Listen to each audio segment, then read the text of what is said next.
All right, we're here today at the AMUG 2024 Technical Competition with Chris Baschuk of Point Designs. Chris, what do you guys do at Point Designs? At Point Designs, we fabricate 3D printed titanium fingers that ratchet for individuals who have partial hand amputations.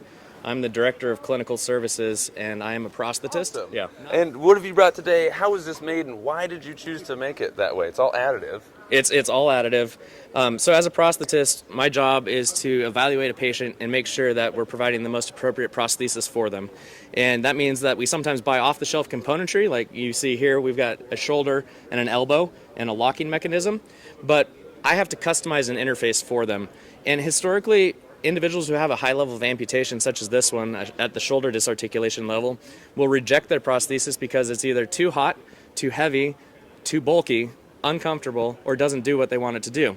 And so my goal with this project was to actually integrate the principles of DFAM to be able to design a prosthesis utilizing multiple materials, both using multi-jet fusion technology, to be able to address each of those 5 issues that they experience. Dude, beautiful parts, very cool. And these are 100% patient specific, so customization. Yeah, they are, but the cool thing is, so this whole process, it took me about a week to design this very first one, but I used a combination of Geomagic Freeform Plus as well as in topology to create a workflow so that I can actually now replicate this process again. So I designed this, it took a week. I had another friend of mine who's another prosthetist who had a patient with a similar presentation, and he saw what I did and he said, will you please, please, please make one for my patient? And I said, okay, let's try. So I 3D scanned the object or the prosthesis that he had already started working on and making, and that's a really important part of this process. We have to know what the shape of the surface is of their body, but then we also need to know within 3D space where do those components need to go. So I was able to capture that with a 3D scan. I use the Artec Space Spider. That's my go-to with Artec Studio.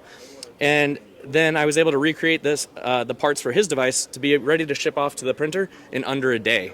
So, and it's not just for shoulder disarticulations. The workflow that I created actually is agnostic to amputation level. So we could apply this to any level of amputation now, which I'm really excited about because I think we're really going to be able to revolutionize and create prostheses for patients unlike any other. One of the things, it might be hard to see on the camera, but this is completely perforated all the way through. So in topology allowed me to create a lattice structure that now makes this breathable. It also reduced the amount of material by 50%, which reduced the cost by 50% and the weight by 50%.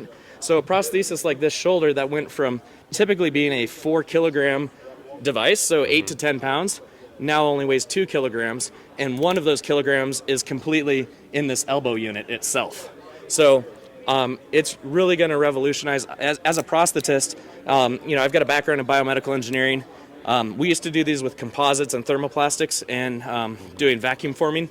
I'm never going to do that again as a prosthetist, especially for upper limb, because I can add so much value to the device for my patients and make it very patient specific and address, like I said, those 5 functional needs that have often led to rejection of the use of a prosthesis. So overall, we're improving their access to care and quality of life. Fantastic. Chris, thank you so much for coming and showing this stuff off. It's inspiring. I've never shaken a 6-handed or 6-fingered hand. That's great. You're welcome. Sweet. Thank Thanks, you. guys. Make sure you follow for more content like this and come to AMUG, of course. Take care.